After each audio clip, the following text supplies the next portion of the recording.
នៅម្នាក់ឯងក៏ដូចជាពេលជួបជុំក្នុងចិត្តខ្ញុំមានតែអារម្មណ៍ឯកាគ្មានក្តីសុខជីវិតពេញដោយបញ្ហាមិនចង់ទៅណាចង់តែនៅពួនសំងំភាពរីងរាយហាក់ដូចនៅឆ្ងាយសន្លឹមប្រឹងញញឹមមិនចង់ឲ្យគេសួរណូពេលដែលសើ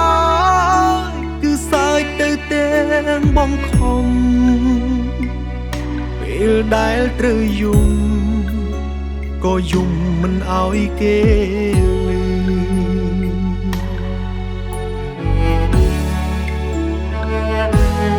តើធ្វើមិនដេចទើបអាចរីករាយបានទៅមិនចង់នៅត្រាំត្រែងដូចមានជំងឺរឿងអាក្រក់ចូលមកដឹងច្បាស់ថាឈឺ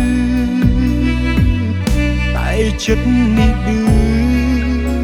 នៅតែនឹកឃើញមិនឈប់តើធ្វើមិនដេចទើបអាចរីករាយម្ដងទៀតរឿងចោលសៀតថ្ងៃណាទើបអាចរលត់បើពេលនេះជីវិតងងឹតដូចយំចង់វិលត្រឡប់ទៅរកចិត្តធ្លាប់រីករាយ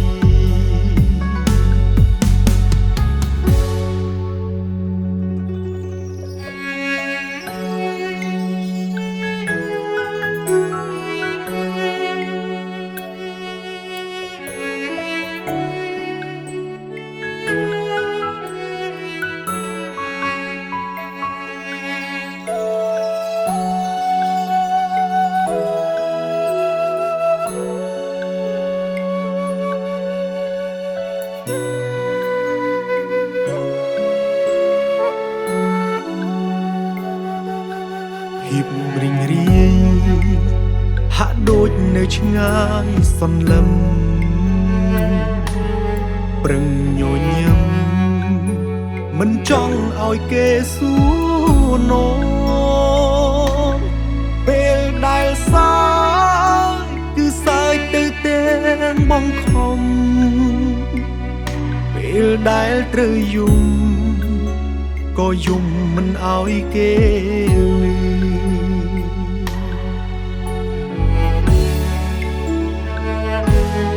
តើធ្វើមិនដេចទើបអាចរីករាយបានទៅមិនចង់នៅត្រាំត្រែងដូចមានជំងឺ